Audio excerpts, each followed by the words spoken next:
Imagine करो एक पूरा पहाड़ जिसमें इंसानों ने नहीं बल्कि हिस्ट्री ने अपनी कहानी तराशी हो। और सबसे शॉकिंग बात, ये प्लेस इंडिया की सबसे ज़्यादा अंडररेटेड हिस्टोरिकल प्लेसेस में से एक है।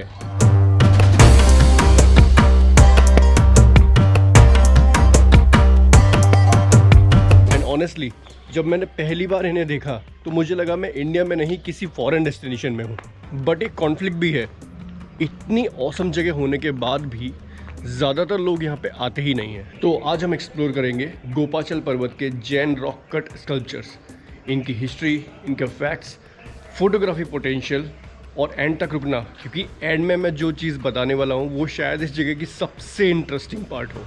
नमस्ते, मैं हूँ राहुल और आज हम हिस्ट्री के एक ऐसे चैप्टर को एक्सप्लोर करने आए हैं जिसके बारे में सरप्राइजिंगली गूगल पे भी बहुत कम इन्फॉर्मेशन है। ये स्कल्पचर्स ग्वालियर के सराउंडिंग हिल्स में कार्व्ड हैं और इन्हें कलेक्टिवली गोपाचल जैन पर्वत स्कल्पचर्स कहा जाता है। अगर आप यहाँ आना चाहते हो तो ये एरिया ग्वालियर से बिल्कुल एक्सेसिबल स्पेस में है। नियरेस्ट रेलवे स्टेशन से आप कोई भी ऑटो या टैक्सी हायर करके यहाँ पे 15-20 मिनट्स में पहुँच सकते हो। Best time to visit this place is early morning या फिर शाम का गोल्डन आवर, क्योंकि दोपहर में यहाँ पे बहुत गर्मी हो जाती है एंड ये स्टोन्स लिटरली मेल्टिंग लावा जैसे हीट करते हैं। अब ज़रा इमेजिन करो, आज से कई सौ साल पहले जब ना मॉडर्न मशीन्स थी ना टेक्नोलॉजी थी, तब उन लोगों ने पत्थर को तराश के, वो भी पहाड़ के पत्थर को तराश के, ये इतने सुंदर जैन स्कल्पचर्स बनाए। ये स्कल्पचर्स 7 से 15 सेंचुरी के बीच के माने जाते हैं। इनमें से कई स्कल्पचर्स की हाइट 40 फीट से भी ज़्यादा है। और सबसे इंटरेस्टिंग पार्ट है इनके एक्सप्रेशन। इतना पीस, इतना कामनेस है इनके चेहरों पे कि क्या सोच के तराशा होगा, आई कांट इमेजिन दैट। और फिर आया एक डार्क फेज़, मेडिवल इन्वेजन के टाइम पे ऑब्वियसली कई स्टोन्स के चेहरों को तोड़ा गया, राइट। बट इतने अटैक्स के बाद भी ये आज भी खड़े हुए हैं, अपनी कहानी साथ में लिए हुए। ये स्कल्पचर्स इंडिया के largest rock cut Jain sculptures में से एक माने जाते हैं।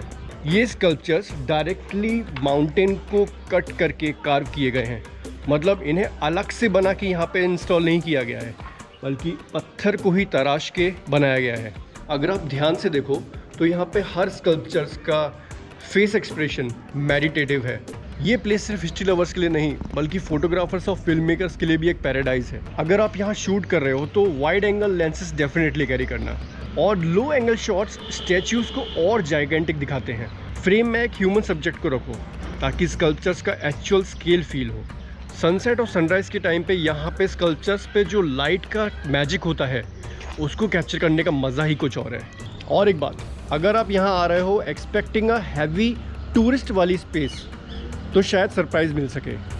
यहाँ पे आपको ज़्यादा कैफ़ेज़, शॉप्स नहीं मिलेंगी और वही इस जगह की खासियत है, शांति, पीस, और you can connect with the sculptures, you can connect with the history ज़्यादा।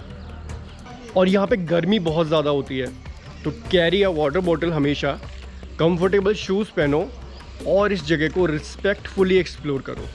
Do not climb on the sculptures, do not climb on the पत्थर जिसके ऊपर ये स्कल्पचर्स बनाए गए हैं, और just try to feel this sculptures उन लोगों की नज़र से जिन्होंने ये पत्थर को तराश के इतना टाइम लगा के इन स्कल्पचर्स को बनाया, जिससे कि तुम जैसे लोग, हम जैसे लोग यहाँ पे आके उनकी ब्यूटी को एडमायर कर सकें।